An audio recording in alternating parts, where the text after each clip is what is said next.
દેશભરની અંદર હાલ જે સામાન્યમાં સામાન્ય માણસ છે એ સૌથી વધારે એના માટે જો કોઈ ચિંતાનો વિષય હોય તો એ પેટ્રોલ અને ડીઝલ છે.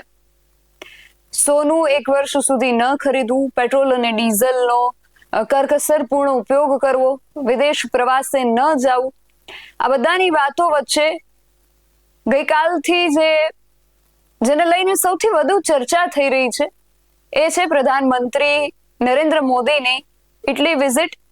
અને આ વિઝિટ દરમિયાન એમણે ઇટલીના પ્રધાનમંત્રી મેલોનીને જે મેલોડી ચોકલેટ આપી હતી એ વધુ ચર્ચાનો વિષય બન્યો છે.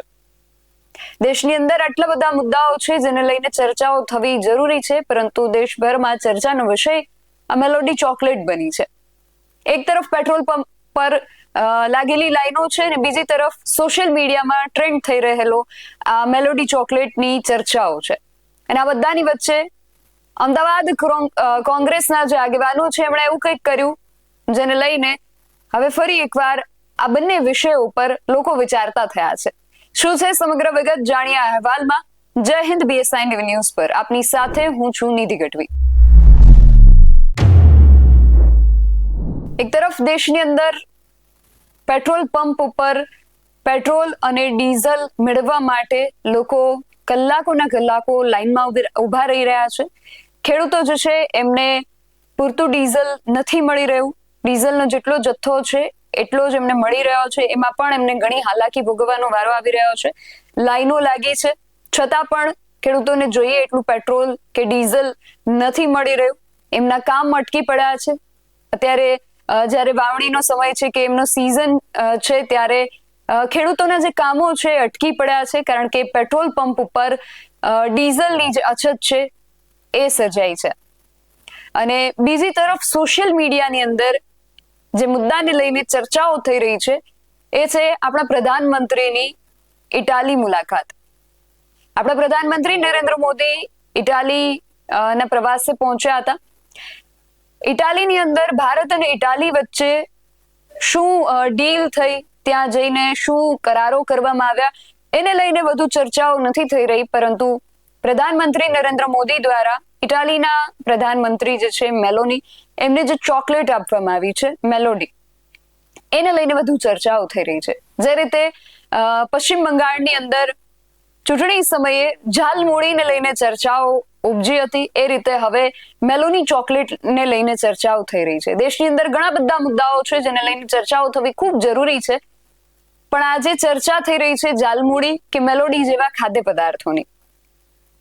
અને આ ખૂબ ગંભીર મુદ્દો છે કે જ્યારે દેશનો ખેડૂત છે કે દેશનો સામાન્ય માણસ છે પેટ્રોલ અને ડીઝલ મેળવવા માટે કલાકોના કલાકો લાઈનમાં ઉભો રહી રહ્યો છે. એ કરકસરના નામે ઘણી બધી તકલીફો પણ વેઠી રહ્યો છે. અને બધાની વચ્ચે મેલોડી કે ચોકલેટને લઈને ચર્ચાઓ થવી એ ઘણા બધા પ્રશ્નો ઉભા કરે છે. અને આવા જ પ્રશ્નોને લઈને ગઈકાલે અમદાવાદ કોંગ્રેસ મેદાનમાં આવ્યો હતો અને અમદાવાદ કોંગ્રેસ દ્વારા મેલોડી ચોકલેટ લઈને પેટ્રોલ પંપ પર જઈને વિરોધ પ્રદર્શન કરવામાં આવ્યું.